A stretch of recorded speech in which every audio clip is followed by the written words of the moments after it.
Hello दोस्तों, आज हम आरटीपीएस साइट से हम आपको आय प्रमाण पत्र यानी इनकम सर्टिफिकेट कैसे अप्लाई करना है उसके बारे में बताएंगे। इसके लिए आपको अपने ब्राउजर में जाना है और यहाँ पे आपको आरटीपीएस सर्च करना है। आरटीपीएस सर्च करने के बाद आपको जो पहला ऑप्शन आएगा उस पर आपको क्लिक कर देना है।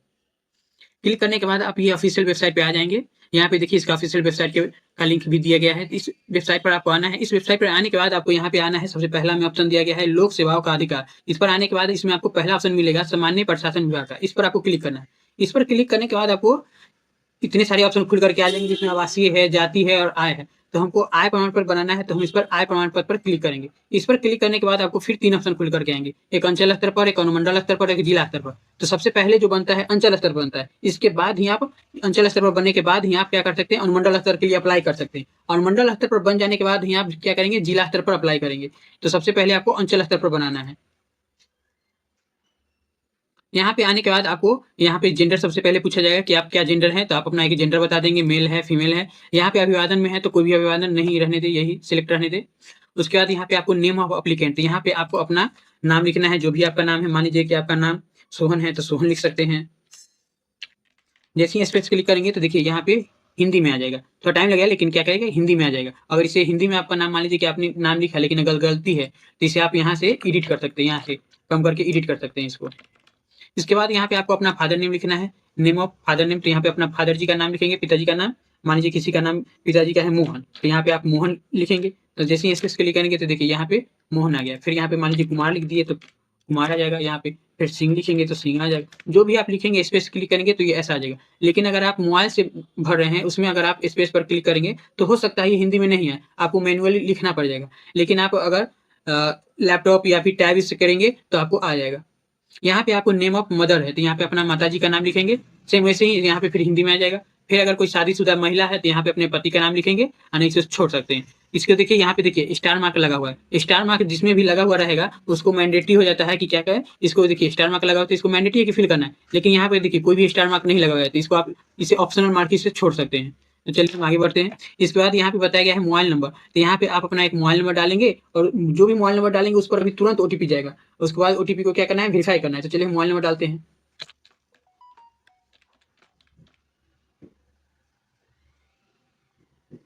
मोबाइल नंबर डालने के बाद जैसे ही आप क्लिक करेंगे तो यहाँ पे देखिए यहाँ पे एक इंटरफेस खुल करके आ जाएगा। इसमें आपको ओटीपी फिल करना पड़ेगा। अभी आपके मोबाइल नंबर पर जाएगा, वो ओटीपी आपको इसमें फिल करना है।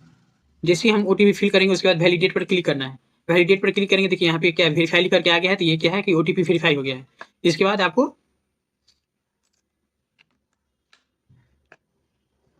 आपको यहाँ पे क्या है कि एक ईमेल आईडी का ऑप्शन है। तो यहाँ पे आवेदक का ईमेल आईडी, यहाँ पे देखिए कोई स्टार मार्क नहीं लगा हुआ है तो इसे आप इसे फिल कर सकते हैं या छोड़ सकते हैं। लेकिन हम कहेंगे कि इसको आप फिल करें। फिल करने के बाद क्या होगा कि जो भी रिसीविंग होगा आपको ईमेल आईडी पर मिल जाएगा। और जब आपका प्रमाण पत्र बन करके आ जाएगा तो आपको ईमेल आईडी पर ही प्राप्त हो जाएगा प्रमाण पत्र। इसीलिए आपको ये फिल कर ही देना चाहिए। तो चलिए इसको हम फिल करते हैं। मान लीजिए किसी का नाम राम है तो राम, 1 2 3 है तो 1 2 3 लिखेंगे, और कुछ भी है तो कुछ भी लिख करके, और उसके बाद जो भी ईमेल आईडी, उसके बाद @ लिखना है। उसके बाद gmail.com इतना आपको लिखना पड़ेगा, @gmail.com इतना आपको लिखना मैंडेटरी है। जो भी मेल है आप प्रॉपर ईमेल लिखेंगे। उसके बाद यहाँ पे एड्रेस का ऑप्शन है तो यहाँ पे आपको राज्य पूछा जाएगा। तो यहाँ पे बिहार का ऑप्शन आएगा एक ही। और उसके बाद यहाँ पे आपको डिस्ट्रिक्ट सिलेक्ट करना है। जिस भी डिस्ट्रिक्ट के अंतर्गत आप आते हैं तो आप एक ही डिस्ट्रिक्ट सिलेक्ट कर लेंगे। उसके बाद यहाँ पे आपको अनुमंडल का आएगा ऑप्शन। यहाँ पे क्या है कि अनुमंडल सब डिवीजन, तो यहाँ पे से आप अपना अनुमंडल सेलेक्ट कर लेंगे। उसके बाद यहाँ पे आपको प्रखंड का ऑप्शन आएगा तो यहाँ से आप एक प्रखंड सेलेक्ट कर लेंगे जिस प्रखंड के अंतर्गत आप आते हैं। उसके बाद यहाँ पे आपको वार्ड नंबर पूछा गया है तो वार्ड नंबर, जो वार्ड नंबर है आपका, यहाँ पे आप वार्ड नंबर डालेंगे।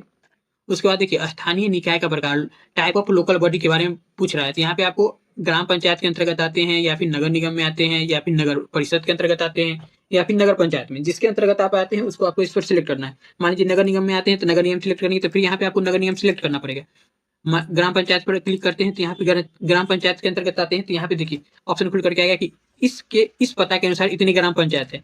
इस पता के अनुसार नगर निगम, देखिए एक भी नहीं आ रहा है, यानी कि इस पता के अनुसार नगर निगम खुल करके नहीं आ रहा है। नगर निगम इस पता के अनुसार नहीं होगा। यहाँ से आप अपना एक स्थानीय लोकल बॉडी सिलेक्ट कर लेंगे। उसके बाद यहाँ पे आपको क्या है, ग्राम या मोहल्ला, यहाँ पे अपना विलेज या टाउन का ऑप्शन है तो इसमें अपना विलेज या टाउन को फिल करेंगे। उसके मान लीजिए कि ऐसे फिल करना है, रामपुर लिख देते हैं। जैसे ही रामपुर लिखेंगे स्पेस क्लिक करेंगे तो देखिए क्या आ गया, हिंदी में आ जाएगा। और गलती है तो इसे आप एडिट कर सकते हैं। फिर यहाँ पे आपको पोस्ट है तो आप पोस्ट भी, जो आपका पोस्ट है वो आप पोस्ट लिखेंगे और स्पेस क्लिक करेंगे तो क्या है कि हिंदी में आ जाएगा। इसके बाद यहाँ पे आपको पिन कोड का ऑप्शन है, तो यहाँ पे आप अपना पिन कोड डालेंगे ऊपर, जो भी पिन कोड है पिन कोड डालेंगे। इसके बाद यहाँ पे पुलिस स्टेशन है, तो इसमें से आप एक पुलिस स्टेशन यानी थाना को आपको सिलेक्ट करना है। इसके बाद यहाँ पे देखिए आवेदक का फोटो, फोटोग्राफी ऑफ एप्लीकेंट, यहाँ पे आपको अपना एक फोटो सिलेक्ट करना है जो 100 केबी से कम रहे, और फोटो पर ध्यान दीजिएगा कि फोटो पर आपका सेल्फ अटेस्टेड यानी कि फोटो पर आपका खुद का सिग्नेचर करके ही उसको स्कैन करके अपलोड कीजिएगा। नहीं तो कई बार होता है कि आपको जब यहाँ से आगे जहाँ पे यहाँ पे प्रोसीड करेंगे तो यहाँ से होगा ही नहीं, आगे बढ़ेगा और यहाँ पे कटम कुट्टी का निशान आ जाएगा, या फिर आप पूरा फिल कर देंगे उसके बाद डाटा हैज बीन टेम्पलेट करके आ सकता है। तो इसके लिए आपको 100 केबी से कम करना है और फोटो पर सेल्फ सिग्नेचर करके ही अपलोड करना है, जिससे आपको दिक्कत ना हो। इसके बाद आपको यहाँ पे क्या है, आधार नंबर का, यहाँ पे आपको अपना आधार नंबर डालना पड़ेगा, जो भी आधार नंबर है। लेकिन ध्यान देंगे कि जो भी आधार नंबर डालेंगे उस आधार कार्ड से जो नंबर लिंक होगा उस नंबर पे फिर ओटीपी जाएगा, फिर ओटीपी जाएगा तो फिर आपको सबमिट करना पड़ेगा। ऐसे में अगर थोड़ा सा भी अगर ज़्यादा टाइम लग गया तो क्या होगा कि इसमें टाइम बहुत कम होता है, 5 मिनट के अंदर आपको पूरा ये फिल करके आगे बढ़ना होता है, नहीं तो टाइम आउट लिख देगा। तो इसके लिए हम कहेंगे कि अगर आप फास्ट अगर फिल करें तो इसे फिल करें, नहीं तो इसे आप छोड़ सकते हैं। अगर इसे आप छोड़ देंगे तो आपको अगले स्टेप में आपको आधार कार्ड या पैन कार्ड या वोटर आईडी कार्ड कोई भी एक दस्तावेज आपको अपलोड करना पड़ेगा। अगर यहाँ से अगर आप इसको वेरीफाई कर लेंगे तो अपलोड करने का ऑप्शन हट जाएगा। इसके बाद यहाँ पे पूछा जाएगा प्रोफेशन, यानी क्या पेशा है, किस पर्पज से करना चाहते हैं। अगर छात्र है तो अगर आप स्टूडेंट है तो स्टूडेंट सिलेक्ट करेंगे, अगर सरकारी सेवा में है तो सरकारी सेवा, निजी सेवा में के अंतर्गत आते हैं तो निजी सेवा, बिजनेस करते हैं तो बिजनेस, किसान है तो किसान, और अगर हाउस वाइफ है तो हाउस वाइफ सिलेक्ट करेंगे। तो जो भी जिसके अंतर्गत आप आते हैं तो वो सिलेक्ट करेंगे। फिर यहाँ पे आवेदन का उद्देश्य पूछा जाएगा, अगर इसे आप फिल करना चाहते हैं तो फिल करें, क्योंकि ऑप्शन है इसे छोड़ सकते हैं। फिर अगर आप सरकारी सेवा से इनकम कमा रहे हैं तो यहाँ पे आपको फिल करना है, और नहीं कमा रहे हैं तो छोड़ देंगे। कृषि से, तो कृषि से आपको कितना इनकम है वो आपको बता देना है। और अन्य स्रोत से मान लीजिए कि इसके 3 ही दिया गया है, जैसे सरकारी सेवा, व्यवसाय और कृषि है। इसके अलावा भी अगर आप कुछ कमा रहे हैं तो इसको आपको इसमें फिल करना है। तो कुछ अगर कमा रहे हैं, मान लीजिए कि इससे 40,000 कमा रहे हैं या 60,000 कमा रहे हैं, जो भी आप कमा रहे हैं इसको इसमें आपको सिलेक्ट करना है। इसके बाद मान लीजिए कृषि से आप कमा रहे हैं 60,000, तो इसमें 60,000 क्लिक करेंगे। जो भी आप क्लिक करेंगे यहाँ पे देखिए आ जाएगा, यहाँ पे टोटल, इसमें आपको एडिट करने का ऑप्शन नहीं, जो इन दोनों में क्लिक करेंगे या फिर इसमें फिल करेंगे, या फिर बिजनेस अगर कोई कमा रहा है 30,000, कोई छोटा सा बिजनेस है तो 30,000, तो देखिए यहाँ पे क्लिक कर दिए। जब जैसे ही यहाँ पे क्लिक किए हैं तो यहाँ पे देखिए टोटल होकर के आ जाएगा।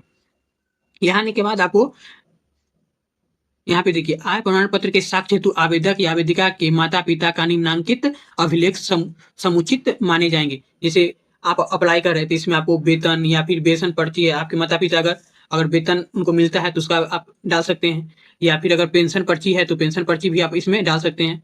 अगर कोई व्यक्ति अगर आयटन रिटर्न भरता है तो उसमें वो अपना आयटन रिटर्न का पीडीएफ इसमें अपलोड करेगा, जिसको भी आपको सिलेक्ट करेंगे। जैसे इसको सिलेक्ट किए तो फिर हमें अगले स्टेप में, जैसे यहाँ से प्रोसीड पर क्लिक करेंगे तो अगले स्टेप में आपको ये वाला डॉक्यूमेंट आपको अपलोड करना पड़ेगा। अगर मान लीजिए कि ना आपको पास वेतन मिलता है, ना पेंशन पर्ची है, ना आप आयकर रिटर्न अप्लाई करते हैं, तो इसमें आप क्या करेंगे, ये थर्ड वाला ऑप्शन पर क्लिक करेंगे। इस पर आप क्लिक करेंगे तो यहाँ पे क्लिक करने के बाद आप मान लीजिए कि आप अगर किसान हैं या फिर अगर आप मजदूरी करते हैं तो आप इसके अंतर्गत आएंगे थर्ड वाले। इसमें आपको क्या करना है कि आपको भूमि संबंधित एक दस्तावेज है जो आप भूमि पोर्टल पर, इस पोर्टल से आप यहाँ पे इस पोर्टल पर आकर के, भूमि पोर्टल है यहाँ से, इसके लिए हम अगले वीडियो में बता देंगे कि किसको कैसे अपलोड करना है पीडीएफ फाइल में, तो इस पर आपको बता देंगे। यहाँ आने के बाद आपको इसमें एक भूमि संबंधी जो भी दस्तावेज है, हम ये अंचल स्तर पर जाके पता किए थे कि जो किसान है या फिर फार्मर है उसके लिए क्या है, वो क्या इसमें डाल सकते हैं। अगर ना उनको वेतन मिल रहा है, ना आयकर रिटर्न भर रहे हैं, तो उनको क्या डालना पड़ेगा। तो वो बोले कि अन्य अभिलेख जो लास्ट में ऑप्शन मिलेगा उस पर क्लिक करके वो एक भूमि संबंधी दस्तावेज को क्या करेंगे, अपलोड कर देंगे। तो यहाँ पे आप भूमि संबंधी दस्तावेज यहाँ पे इस पर क्लिक करके, और भूमि संबंधी दस्तावेज हम अगले स्टेप में क्या करेंगे, अपलोड कर देंगे। यहाँ से आपको कैप्चर कोड का ऑप्शन मिलेगा, यहाँ पे आप कैप्चर कोड को, जो कैप्चर कोड है उससे आप कैप्चर कोड को यहाँ पे फिल करेंगे। उसके बाद यहाँ पे क्या करेंगे, प्रोसीड पर क्लिक करेंगे।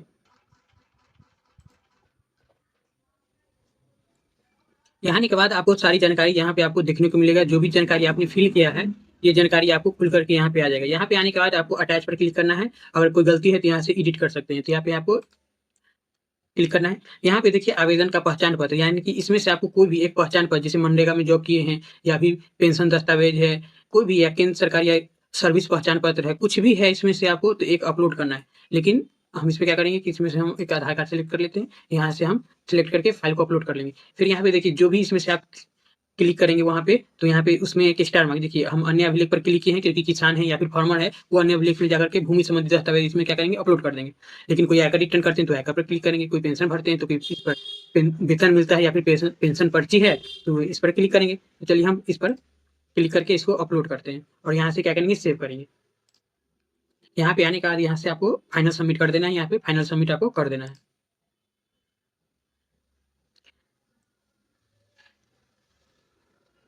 फाइनल सबमिट के बाद यहाँ पे आपको बता दिया जाएगा कि सेवा प्रदान करने की संबंधित अवधि कितनी है। तो यहाँ पे आपको 10 कार्य दिवस दिया गया है। यहाँ पे आपको सेवा प्रदान करने की प्रस्तावित तिथि के बारे में यहाँ पे आपको जानकारी मिलेगा, यहाँ पे कि किस तारीख को आपको ये मिलेगा।